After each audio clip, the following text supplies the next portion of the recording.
श्याम, जय श्री कृष्णा। कैसे हो आप सभी लोग? उम्मीद करती हूँ आप सभी मंगल में हो। आज की जो कथा है ना, आज की जो स्टोरी है वो कहीं ना कहीं हमारे पिताजी से रिलेट करती है, कहीं ना कहीं हमारे पिताजी की जिम्मेदारियों का भार हमें दर्शाती है।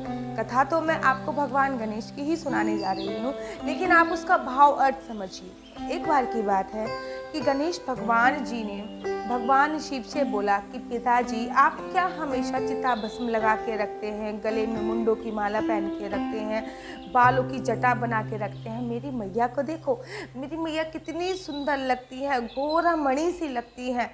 पिताजी, आप ऐसे कीजिए ना कि एक बार मेरी मैया के सम्मुख आप ये एकदम सिंपल भेष में आइए, ये नंद मुंड की माला उतार के आइए और चिता भस्म लगा के मत आइए।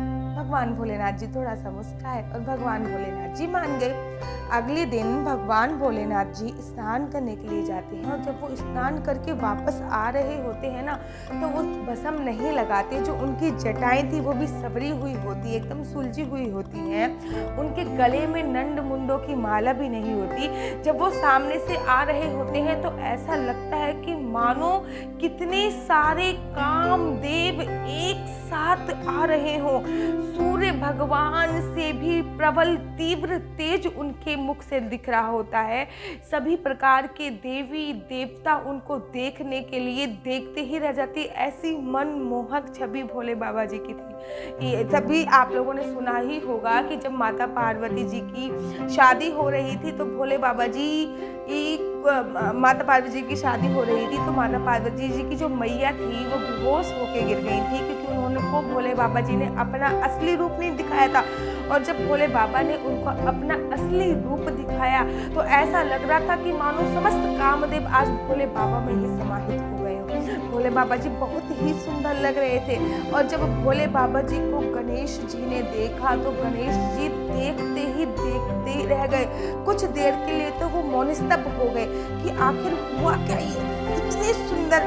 तो फिर गणेश भगवान जी ने हाथ जोड़ते हुए भोले बाबा से बोला है कि पिताजी, आप दोबारा से अपनी जटाओं को बना लीजिए, आप दोबारा से मुंड की माला पहन लीजिए, आप दोबारा से चिता की भस्म लगा लीजिए, क्योंकि मैं नहीं चाहता कि मेरी माता से सुंदर कोई दिखे।